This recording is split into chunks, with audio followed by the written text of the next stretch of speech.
छत्रपती संभाजीनगर महानगरपालिका क्षेत्रामध्ये बरेच जे अतिक्रमण किंवा अनधिकृत बांधकाम आणि विशेष करून रस्त्याला अडथळा ठरणारे जे काही अतिक्रमण आहे हे सर्व काढीत असताना कोणीही आणि विशेष करून सन्मान्य नगरसेवक किंवा नगरसेविका त्यामध्ये हस्तक्षेपही करता येत नाही। या अनुषंगाने ते निवडणुकीच्यासाठी उभं राहत असताना त्यांची नॉमिनेशन फॉर्ममध्येच त्यांनी शपथपत्रामध्ये मला हा कायदा ज्ञात आहे, महाराष्ट्र महानगरपालिका अधिनियम सेक्शन 10(1)(ड) या अनुषंगाने जर मी या ठिकाणी अतिक्रमणाला प्रोत्साहन देणे किंवा अतिक्रमण कारवाई करीत असताना हस्तक्षेप करणे हे जर कृत्य आढळल्यास माझ्या नगरसेवक पद रद्दबातल होऊ शकतं। हे ज्ञात असताना सुद्धा काही नगरसेवकांनी महानगरपालिकेच्या अतिक्रमण विरोधी कार्यवाहीमध्ये त्यांनी हस्तक्षेप केल्याचा ज्यावेळेला आम्हाला निदर्शनास आला, तसं आमच्या महानगरपालिकेच्या उपायुक्त अतिक्रमण त्यांनी पोलीस स्टेशनमध्ये गुन्हा नोंद करण्यात आलेले आहे। यानंतर त्यांचं रितसर कारवाईचीही आम्ही सुरुवात करण्यात आलेली आहे आणि सेक्शन 10(1)(ड) महाराष्ट्र महानगरपालिका अधिनियम त्यासोबतच सेक्शन 11 सेक्शन 12 या अनुषंगाने कार्यवाही आम्ही प्रस्तावित करण्यात येणार आहे। कारण सन्माननीय मुख्यमंत्रीही सांगितलेलं आहे की कुठलाही अतिक्रमण आणि कुठलाही अनधिकृत बांधकामाला प्रोत्साहन करता कामा नये, ते कोणी असो आणि ते length and breadth and width हे जे आहे त्या पद्धतीने अतिक्रमण काढलं पाहिजे आणि त्या ठिकाणी नवीन रस्ता झाला पाहिजे। आणि त्यासोबतच बरेच लोकांना वाहतुकीला खूप अडथळा होतो, म्हणून आपण कारवाई करीत असतो। त्या कारवाईमध्ये काही नगरसेवक पॉझिटिव्हली सांगतात की या ठिकाणी अतिक्रमण काढा, लोकांना त्रास होतो, परंतु काही नगरसेवकांनी त्या ठिकाणी जाऊन हे करणे हे चुकीचे आहे आणि म्हणून त्या कायदेशीरानुसार कारवाई करण्यात येणार आहे। हे कुठल्या पक्षाचे सगळे नगरसेवक आहेत त्याबद्दल सांगू शकाल? त्यामध्ये MIM पार्टीचे नगरसेवक आहे, त्यामुळे त्यांच्या विरुद्ध FIR करण्यात आलेली आहे आणि त्या अनुषंगाने पुढील कारवाई त्याप्रमाणे कारवाई केली जाईल। ते कालून कारवाई प्रस्तावित करण्यात आलेली आहे आणि ते आम्ही लवकरात लवकर कारवाई प्रस्तावित करून कायदेशीर प्रक्रिया पूर्ण करून करणार आहे। बेसिक कारवाईला सुरुवात झाली समजा? हां, ते FIR itself is an evidence, कारण स्वतः त्यामध्ये ते एव्हिडन्स रील बनवून एव्हिडन्स दिलेले आहेत। सर, त्यांचं समाजाची ही कारवाई आहे ही किती दिवस चालते आणि किती दिवसात त्यावर निर्णय घेणं अपेक्षित असतं? नाही, त्यामध्ये ते कायदेशीर प्रक्रियामध्ये सेक्शन 10(1)(ड) आणि त्यानंतर मग कॉर्पोरेशनला म्हणजे ते जनरल बॉडीला आम्ही प्रस्तावित करीत असतो आणि त्यानंतर मग कॉर्पोरेशन निर्णय घेऊन ते पुढील कारवाई करतात। हां, व्हिडिओ प्रूफच आहे ना, व्हिडिओ प्रूफच्या अनुषंगानेच आपण FIR करण्यात आलेले आहे। त्यामध्ये सरळ आपण बघताय काही 5-10 गेले तरी चालेल म्हणून सांगतायत, परंतु आमच्या अजिबात इच्छा नव्हती आमच्या सन्मान्य नगरसेवकांविरुद्ध आम्ही कारवाई करणे, परंतु तो तसा प्रसंग घडून आणले म्हणून ते कारवाई पुढे करतो। सर, परंतु त्यांचं असं मत आहे की अधिकारी कुठेतरी दुसऱ्या नगरसेवकांचा ऐकतात, कार्यक्रमाला त्रास देतात असे त्यांचा आरोप आहे। ते माझ्याकडे पण ते शिष्टमंडळामध्ये सांगितले, नगरसेवकाच्या ऐकून आम्ही कारवाई करतो। बरोबर, काही नगरसेवक अतिक्रमण काढा म्हणून ज्या नगरसेवक सांगतात त्या नगरसेवकांचं तर आम्ही 100% ऐकणारच आणि ज्या नगरसेवक अतिक्रमण काढू नका यांना प्रोत्साहन द्या म्हणणारे तर आम्ही त्यांचं तरी ऐकणार नाही। आणि त्या एरियाचा प्रभागाचे नगरसेवक सांगतात, काही लोक जाहीरपणे सांगतात, काही लोक मेसेज करून सांगतात, आम्हाला समोर येत नाही, परंतु तुम्ही ह्या अतिक्रमण काढा।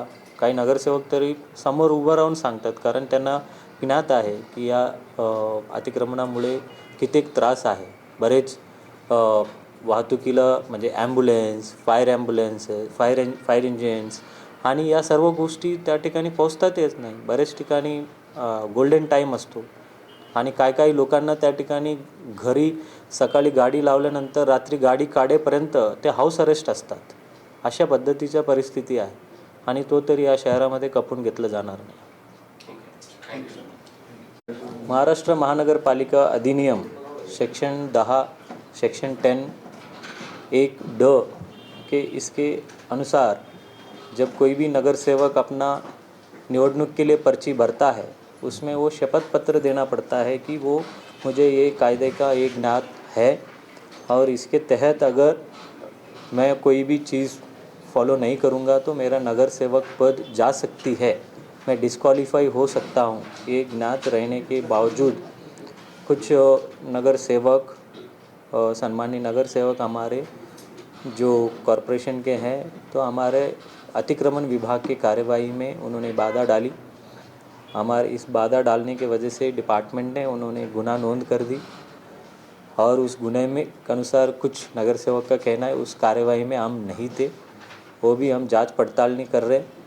लेकिन जो भी होंगे और वो पुलिस भी अपना पैरेलल इन्वेस्टिगेशन करेगी, लेकिन हमारे पास वीडियो एविडेंस प्रूफ है जो कि पूरा महाराष्ट्र के पास हो गई उन्होंने, क्योंकि खुद ही उन्होंने एविडेंस बना के डाले हैं.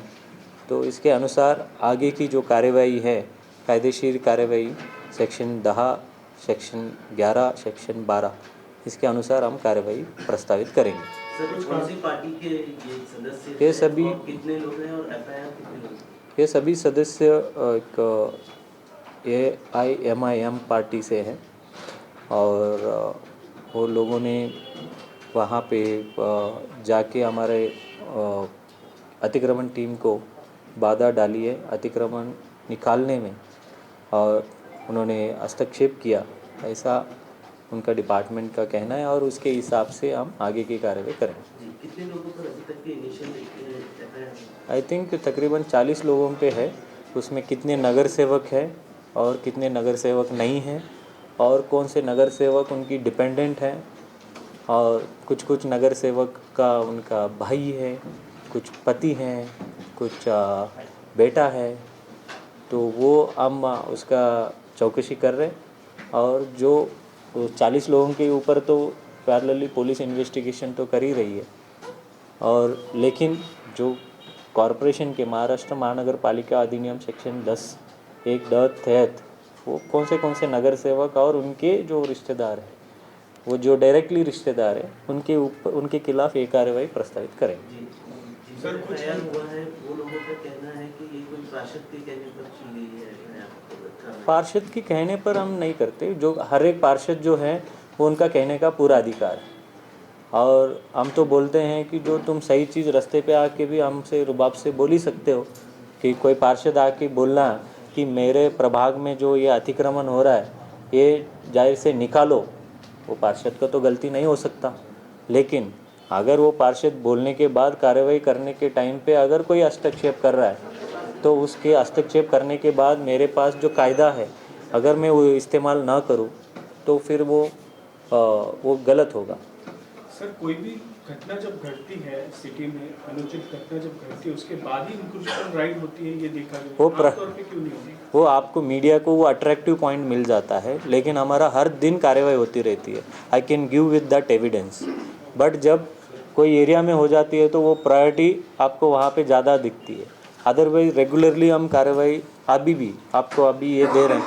कल कार्रवाई हुई थी क्या, शायद आपने कवर नहीं किया, लेकिन कार्रवाई होती है.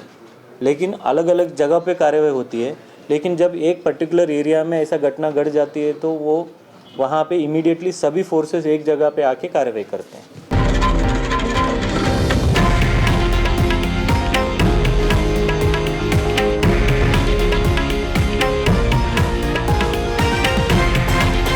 हे आहे देशातील नंबर 1 न्यूज नेटवर्क आणि आपण पाहत आहात TV9 मराठी, एकमेव.